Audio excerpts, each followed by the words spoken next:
As of making the Electro video last month, we're down to 2 elements remaining in this series, and I'm very much looking forward to covering both of them since their stories are fundamentally different from the ones we've talked about so far. Throughout the past 2.5 years, Genshin's metagame has developed and evolved in ways I didn't expect it would given how simplistic the game was meant to be. If a player from 2020 or early 2021 quit the game and came back now, everything they knew would be almost entirely outdated. And aside from Dendro's inclusion and the buffs to transformative reactions in version 1.6, no significant balance changes were given to the elements as a whole, yet our predisposition of just about all 7 and physical have changed drastically. We've had elements that were originally quite strong like Pyro fall in relevance, while once underperforming elements like Electro have taken over every major team composition you could think of. Amidst all of that, Hydro has not only managed to hold its position, but its standing has actually improved over time, reaching a point where some have argued if its prominence is enough to overthrow Anemo as the strongest element in the game. For today's episode of the Element series, we're gonna find the answer to that question. Is Hydro truly the new best element in Genshin Impact?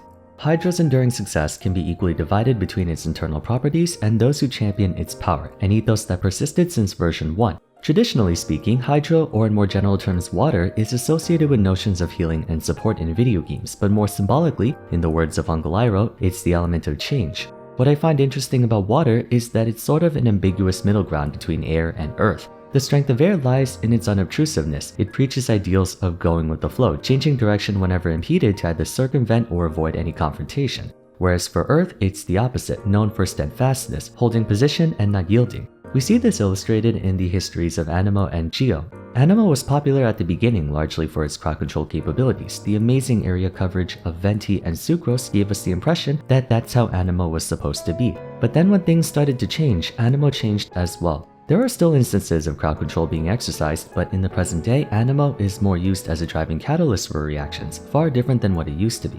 Geo, on the other hand, enforces the same exact things now as it did all that time before. Brute force, defense into offense, and strength in unity. For better or worse, it chose to stick to that philosophy, and we all know how that turned out. Why I'm explaining all of this is because at times, water is similar to air, adapting to changes in circumstance, yet at the same time it's also similar to earth, sticking to its core essence. That is the best way I can describe Hydro's progression in the 2.5 years Genshin has been out for. Of the 7 elements, it has adapted to changes in our understanding of the game, but preserved a lot of what made it so good in the early days as well. Elaborating more on this, let's give a brief overview of the element's history. At the start of Genshin, Hydro had a very well-balanced assortment of units. You had Barbara serving as your archetypal healer character, Xingqiu who offered a balanced array of offensive and defensive support, and Mona providing a bit of crowd control but more importantly heavy offensive augmentation. Not too long after, Childe was introduced as an on-field damage dealer, rounding out the initial roster of Hydro characters, each with a distinct purpose. And while some have aged better than others, Hydro was really the only element to have the most comprehensive coverage. The other elements more or less prioritized a certain objective.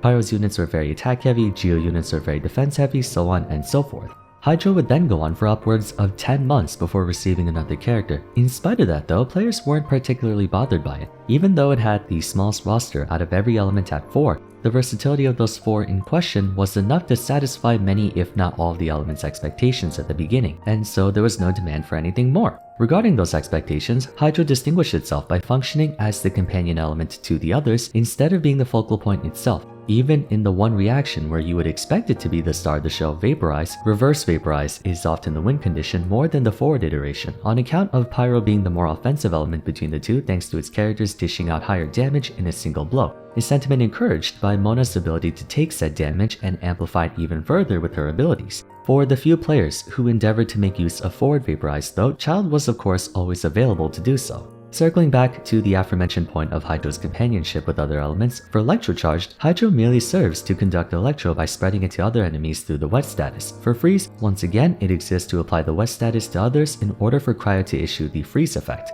For Swirl, once again, a splash of Hydro to absorb into Anemo attacks. For Bloom, well, you get the idea. At a glance, this may appear to cause Hydro to forever be cursed as the bridesmaid never the bride, but it enabled Hydro to both avoid competing with other elements and led to new personal strengths within its roster in the process. For the better part of version 1, the overabundance of Pyro and Cryo units caused them to be the dominant elements, and their strongest reactions coincidentally happened to involve Hydro, Vaporize, and Freeze respectively. Since everyone had access to Barbara and Xingqiu, achieving either reaction was a trivial issue, especially since the latter's elemental burst was tailor-made to ensure Hydro reactions were as fluid as possible. As the value of Pyro grew with Hu Tao, so too did the need for Hydro, finding Xingqiu and Mona gainful employment early on. During this time, Child's damage output and rather engaging gameplay, if I do say so myself, contributed to Hydro's success courtesy of the Child International team and then later Fireworks. When version 1.6 came around, which having mentioned in almost every video in this series appears to be the turning point of everything it seems, Pyro's lion's share of the game was gradually diminishing following the release of more meta-relevant characters, the first batch consisting of Kazuha, Ayaka, Yoimiya, Shogun, and Kokomi, all in a very short time frame. Now before you guys freak out in the comments that I put Yoimiya in the same group as the other four, come on, let's face it, she's pretty dang strong in her own right. And now I'm not saying this because my editor is a Yoimiya main and has me locked up in his basement. Nope, definitely not. But on a more serious note, the new high-performing damage dealers that were implemented throughout version 2 opened up the door for players to experiment with new teams as well as revisit old ones thanks to the buffs in 1.6, giving rise to structured team compositions, all of which mandated at least one Hydro unit. Freeze teams naturally required a source of Hydro. Taser teams also needed Hydro to facilitate Electrocharge. Raiden National or just national teams in general usually ran Xingqiu. Okay, most of the time it was really just Xingqiu in every single team, but it's still correlated to Hydro's ability to be necessary in just about every single team you can think of. Xingqiu simply happened to be the most efficient at doing so. He wouldn't have to run the ship by himself for too long though. The next 4 new Hydro characters that would come out pushed the needle of Hydro's capabilities even further, each one more than the one that came before. While initial reception towards Kokomi was divisive to say the least, the community gradually warmed up to her after realizing how effective she is at making teams more consistent, even though she practically lost the ability to land critical hits. Unlike Xingqiu, whose supportive capabilities mainly came in the form of driving reactions through follow-up damage, Kokomi's healing and better uptime enabled teams to spec more into damage and have better reaction tempo overall. Not to mention, in spite of her inability to crit, her hybrid scaling with health and healing bonus gave her rather consistent base damage given adequate investment. Public opinion still unanimously views Xingqiu as superior between the two, but Kokomi's more balanced combination of support allows her to shine in situations that call for more sustainability. Come version 2.6 and then 2.7, 2 more extremely powerful 5-star Hydro units were added to the mix, Ayato for on-field damage and Yelan for off-field. Being a main DPS character, Ayato's contributions to the element were more low-key, but his own versions of Taser, Freeze, Forward Vape, and then later Dendro would prove to compete with the best ones out there. Though Child has arguably a higher damage ceiling than Ayato, the latter made up for it by being more user-friendly, or at worst an alternative for players who want a Hydro damage dealer but don't enjoy Child's playstyle for whatever reason. Yelan, however, was a more tempestuous addition. Discourse over whether she's better than Xingqiu or vice versa will persist for who knows how long, but one thing's for certain, there's absolutely nothing wrong with having an additional copy of who might very well be the single best character in the entire game. Even if Xingqiu beats out Yelan, being 90% or heck even 80% as good as the best character in the game still leaves you with a rather powerful top tier, and that's exactly what she was. Relinquishing any semblance of defensive support in favor of raw damage in both their skill and burst, the advent of Yelan eventually gave rise to the closest possible way of making Hydro the main damage dealer, Double Hydro. Although even then the main on-fielder is still a pyro unit channeling Reverse Vaporize, but honestly I find Xingqiu and Yelan doing more damage in total than Hu Tao. Either way, for the longest time, the one downside to Xingqiu was that we could only use one of him. Having an extra copy, or if nothing else, someone who behaved in a similar offensive pattern as him entailed greater party flexibility and coverage.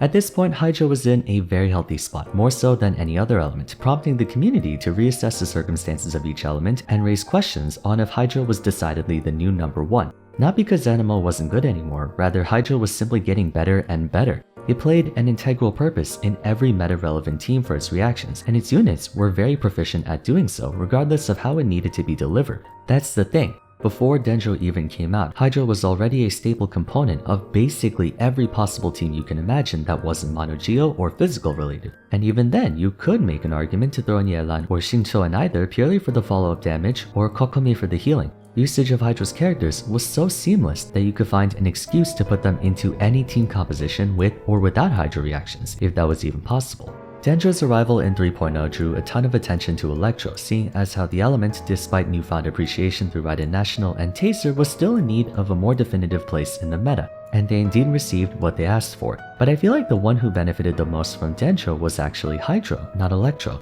With Bloom in the game, another powerful reaction, perhaps the most powerful, was tacked onto Hydro's already impressive list, and with it came a 5-star Hydro unit who could demonstrate the sheer force of Bloom the best, Nilou. For the sake of continuity, yes, we had Candace before Nilou, but she didn't really contribute anything of worth to the element. To be fair, her Hydro Imbue is a unique interaction, but Hydro was never meant to be the activating element, it was always the driver. Therefore, there was never a need for Hydro basic attacks in the first place, and anyone who did have them, i.e. Child or Ayato, already had a self-imbue anyway, so Candace's utility was kind of redundant. At first, in a similar fashion to Kokomi, the community was split on Nilu's placement. Everyone zeroed in on the supposed counterproductive condition of her passive talent, mandating that everyone in her party consists of Hydro and or Dendro for this to take effect. Some were quick to write her off as a gimmicky character, while others gave her a chance. Those who did were pleasantly surprised at how destructive her bountiful cores were, albeit to enemies and allies. Fortunately, Hydro had no shortage of healers available, effective ones at that. The sheer damage from Bloom would be enough to afford Barbara, who was admittedly struggling to find a niche at the time, a second lease on life. It also gave everyone yet another reason to use Kokomi, as if she didn't have enough already. The sequence of events throughout Genshin's timeline could not be more favorable for Hydro. Not only did it start out as a very useful element, but it got a piece of every single new development in the meta, from buffs to transformative reactions, to new team compositions being crafted, to new members to its roster, to Dendro's Bloom reaction. Literally every major advancement from the start of the game to now, Hydro directly or indirectly got buffed from it.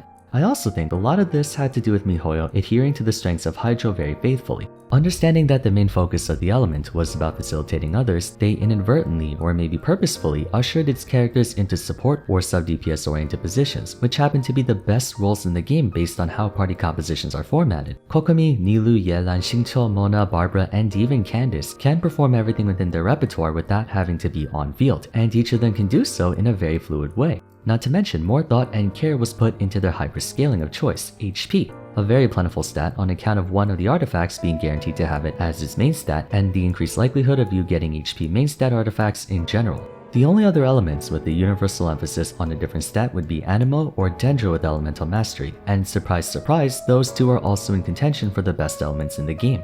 Overall, while Hydro still has a comparatively small roster than the likes of Cryo, Pyro, or Electro, its members all have their own distinct purposes that don't detract from their peers by virtue of how extensive the element's functions are. In contrast to Pyro, whose only real measure of value was damage, Hydro has use cases for damage, Vaporize, Taser, and Bloom, of which each one behaves in their own ways, thus allowing for some Hydro units to specialize in one and some in the other. It has use cases for crowd control through freeze. It has use cases for healing and defensive support, which have been getting progressively more necessary as enemies and your own team start to deal more damage. Surprisingly though, Hydro still doesn't give off the impression of being the main focus of a team. Nowadays, it's prevailing wisdom that Hydro is one of the best elements in the game, if not the very best. But to this day, it retains what we always thought it to be, a subconscious necessity, something we know we always need and can count on.